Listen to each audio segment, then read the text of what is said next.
Like, yeah. I'm like, I don't know. Like, if there's this time it's different. I think we're in a totally different situation on sacrifice than we were before. A lot of the sacrifice was hex. A lot of it was people who, again, made plenty of money, had plenty of money. Environment was way different. And now, and that's why I got, billions of dollars in the sack. Now it's almost been a day. I don't know if we're going to hit $1 million in the first day. So this could be a lot lower and a lot, more bullish for it not just dumping like crazy. There's well, we can talk about all of that at the end, I guess, because I've got a few thoughts on that as well. So maybe if we put a pin in that one, we'll come back to all of those sorts of questions. Sounds good. Yeah. So quick history lesson on Hex and the AA and how that sort of works. So if you were around at that time, you'll know. But if you weren't, Hex launched by using something called the adoption amplifier. It was basically a bucket of Hex that got topped up every 24 hours.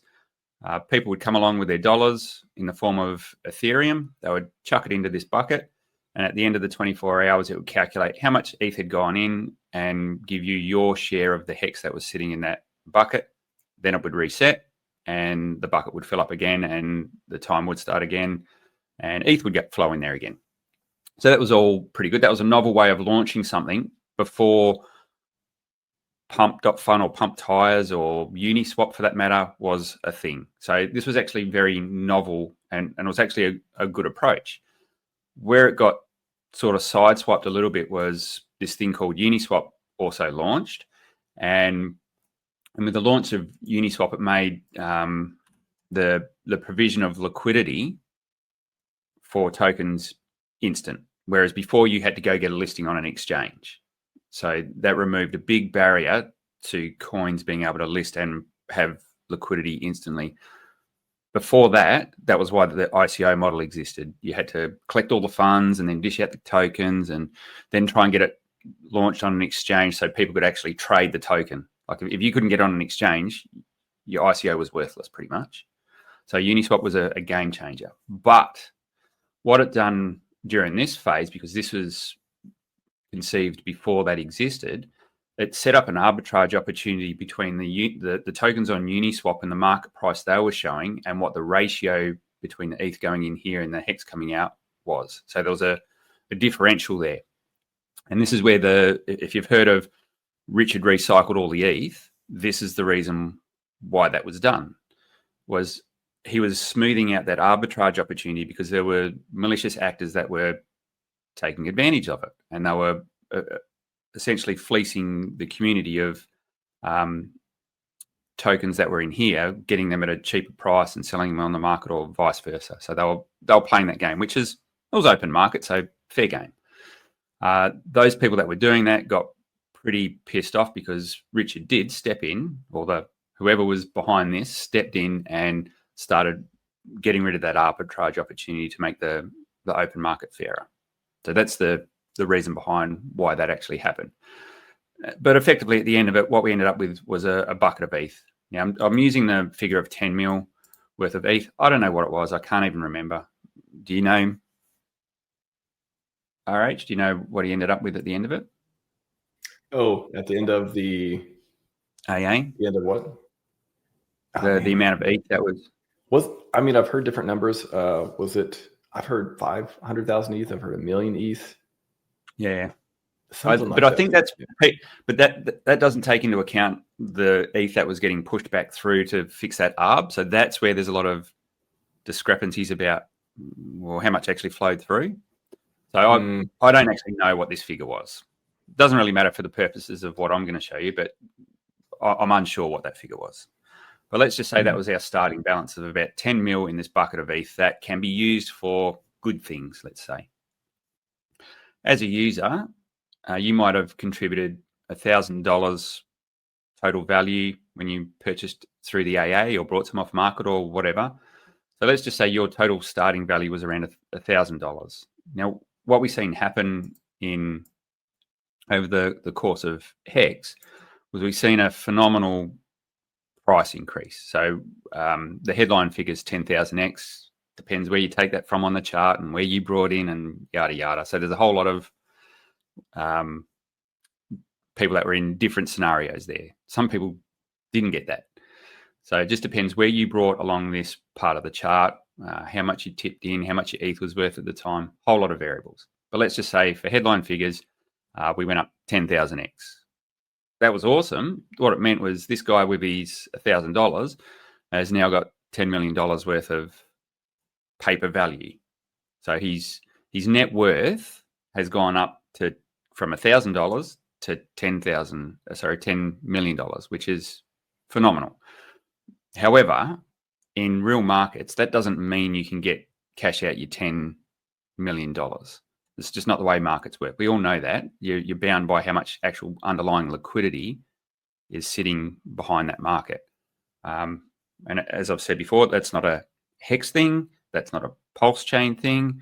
It's not a crypto thing. It's an everything thing. Every market works based on how much liquidity is sitting behind the market.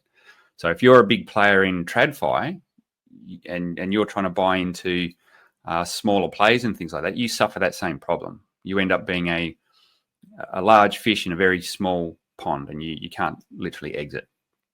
So what actually happened? Well, if everyone was to try and exit and take out their full paper value, you would just basically end up with a chart that just gets smashed to zero.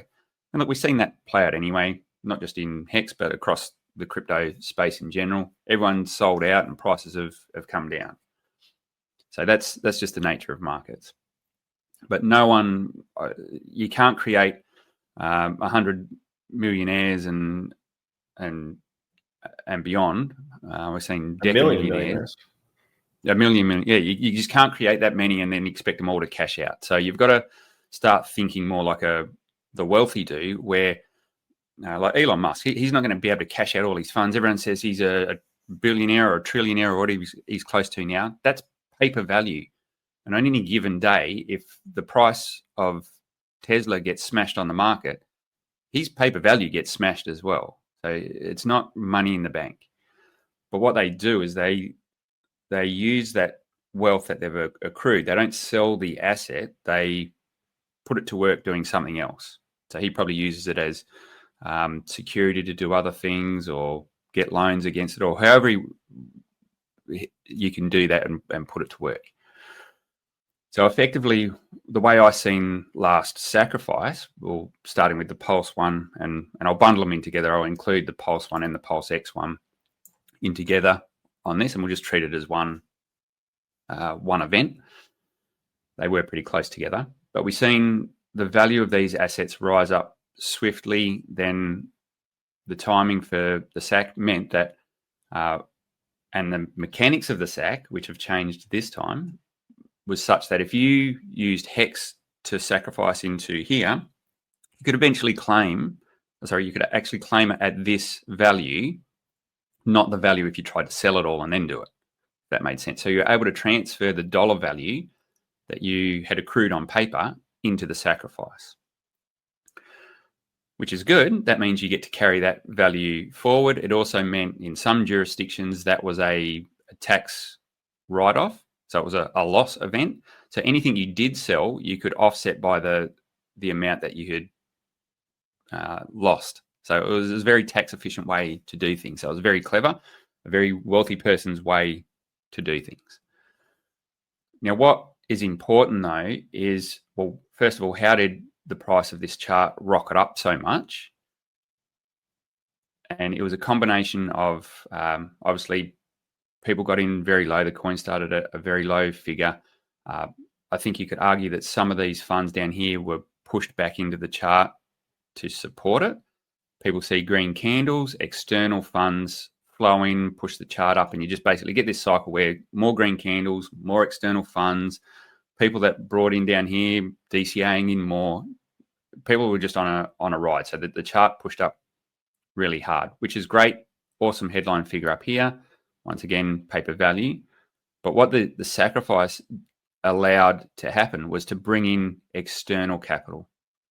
And that sort of translates to what's actually happening today as we speak as well. So this massive headline figure where everyone's done 10,000x, external people, a lot of people you probably have seen on YouTube that wouldn't publicly come out and support Richard, push their funds into this sacrifice because they seen what he done over here and thought, you know what, I'm going to give the guy a chance. I'm going to push some funds into the sacrifice pool, and let's see what he does with it. If he's that good and he can make a chart do 10,000x, I'm going to back him. So we got external funds come in to the sacrifice, and that's really important because what that enabled was this value that got transferred from, say, Hex into here. The sacrifice pool can't really sell those assets down without absolutely destroying the price of the asset. So they were effectively locked in here. The entity that was looking after this address has never sold any. They just seem to be taken off market, which is a good thing. It's no more sell pressure, but you can't actually realize the gain, the paper gain from that value that was pushed in there. But what we did end up with a bunch of capital come through and top up this ETH bucket. So the 10 million, say, that we started with here became sort of 1 billion. Now, once again, figures are a little bit liquid here. On any given day, it depends on the price of what Ethereum's running at to what this is now currently worth. But I think we were up around that high 1 billion mark in terms of realizable value. Does that sound about right to you, RH? Yeah, I think 1 billion. Yeah, you're talking about like today's value or just like kind of like an average? I think over the period, yeah. So over the period, I think we got to that figure. Now, I don't know, the funds have dispersed in all different directions, so I don't know what that true figure is now. At the time, I think it was over 1 billion, but yeah. Now, I mean, isn't that where it came down to, the 700 million? Yeah, we got down to 700. I don't know where we sit currently, but so for the purposes of this, we'll work on 1 billion. But the concept is we topped up this bucket quite substantially, so it's magnified from this first amount. Now, so where we sort of sit, and I'll delete this just for now while we're having a chat, and I'll come back and put that back in.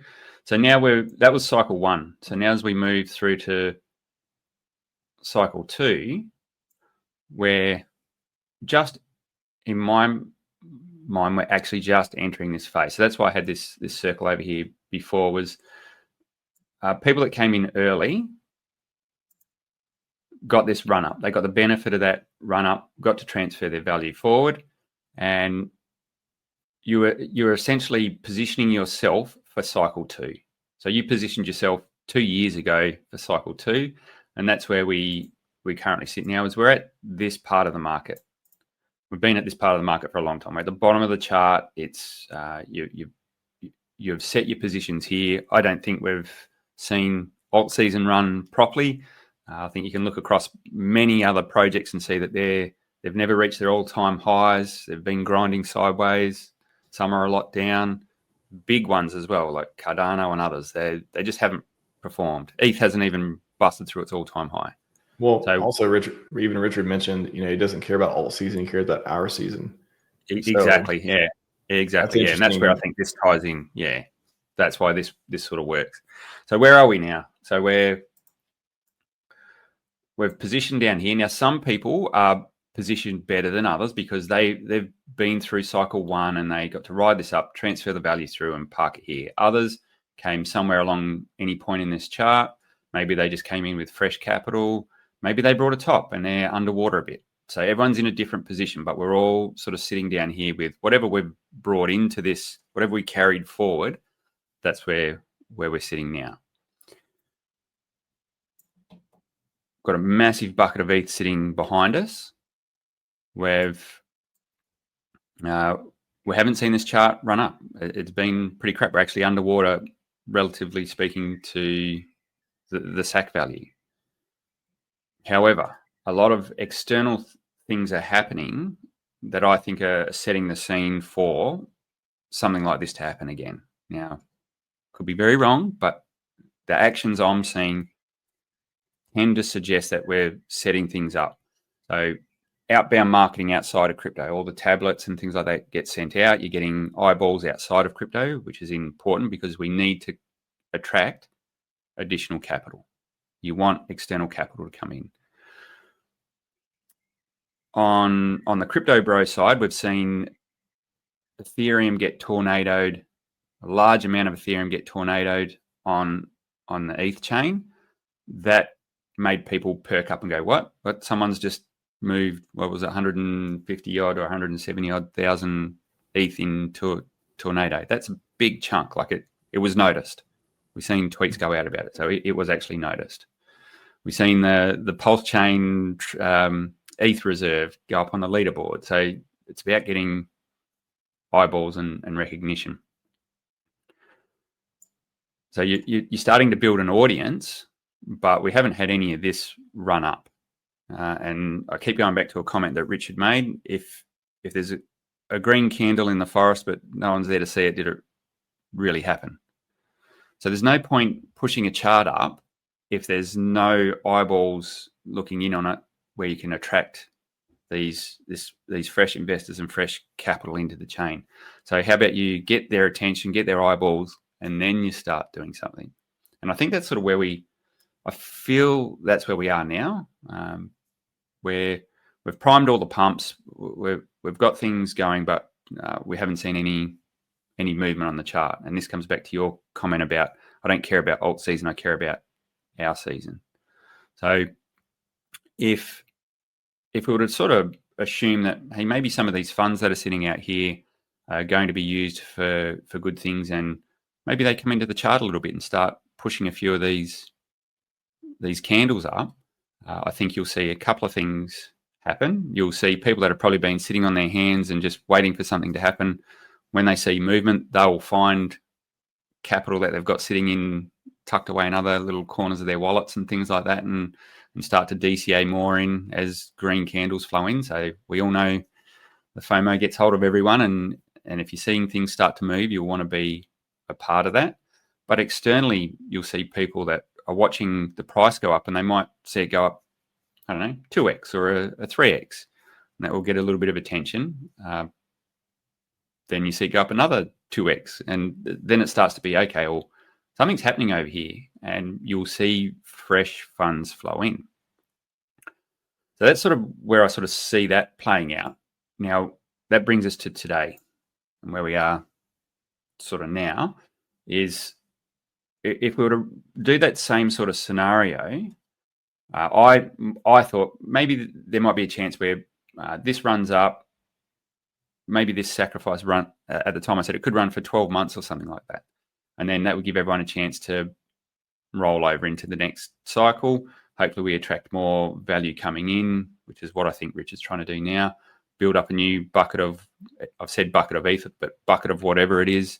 And then you get to load up for the next cycle. So you can basically create this virtuous cycle where you're growing the number of investors, the funds invested, and you're pushing it through into each cycle, which is what wealthy people do. You've got to grow your wealth. So there's nothing, this is a very valid way to do things.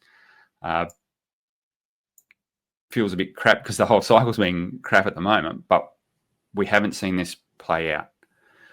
And my theory was at the moment, like most, and I think the sentiment out there is most people that are sitting down here are going, I'm not chucking funds in here. Why am I going to chuck funds in here? Like I've underperformed here. But this can quickly change. Now this is running for 60 days. At the moment, you can't put cause in there. So the scenario I've laid out here, at the moment, it's off the table, because the only way you could do that is you'd have to sell your core positions down into something else to go into here. And I don't think that's what Richard his intent is here. I don't think that's what he wants to see. He's made it very clear that in his tweets, don't sell things at a loss. His last tweet that I seen this morning, which was about 7 hours ago, was something that not everything is about you. I'm paraphrasing here. Not everything is about you. It's about external funds. Did you see that tweet? Yeah, that was one. Yeah, basically that it kind of ties into, I think the reason why it's not been open to PulseChain coins, but open to everything else. He's trying to get external capital. Yep. He's trying to get those external eyeballs. Now, one of the pieces of the puzzle to be able to do that is you obviously need, if you've got crypto bros, you need avenues for them to be able to get in. And I think Liberty Swap is a pretty good avenue for people to come in from a lot of different chains. But also this sacrifice is a chance for people to be able to get across as well. But Mr. Prove in of itself is, and I don't know when it's going to launch. I don't know whether it's a now thing or a later thing. But for people sitting out in the real world that are not crypto native, that have been receiving tablets and things like that, how do you make it easy for them to onboard? And at the moment, it's go get an exchange account. So sit through all the KYC for that. Get some ETH or something else and send it out to Ethereum or Base or whatever. Oh, okay, now you can bring it across the bridge and hit the PulseChain. And then you can do something. And they just bought Solana. Just lost their attention. Yeah, that's right. So you've got to have a mechanism to go from the application that most people already have. So a Venmo, Revolut, or whatever it's called, PayPal. How do you get from those straight into PulseChain? And that's really what this tool does. So in terms of timing and how this is going to look, I don't know. Like I thought this was too early in the cycle to carry out sort of my thought on what had happened here, unless this was going to run for 12 months or something like that, or however long we think the market's going to need. Which comes back to the statement I made at the beginning, like this may not be the last one of these. I don't know.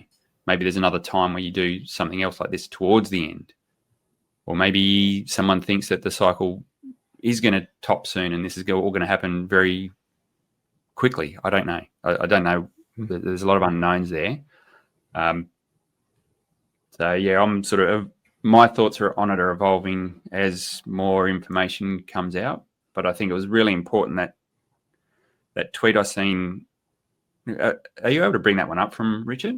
Because I think that was actually worth reading. And I'm not going to lie, I haven't been out of bed that long, so I had a quick read of that, and then was sort of getting ready to come on here. So I haven't sort of gone through every word in the tweet meticulously, but I think the general. It's a good one too. I haven't even seen that one. Yeah, he's been on. Yeah, we didn't even talk about streaming yet. You saw the streaming one though, right?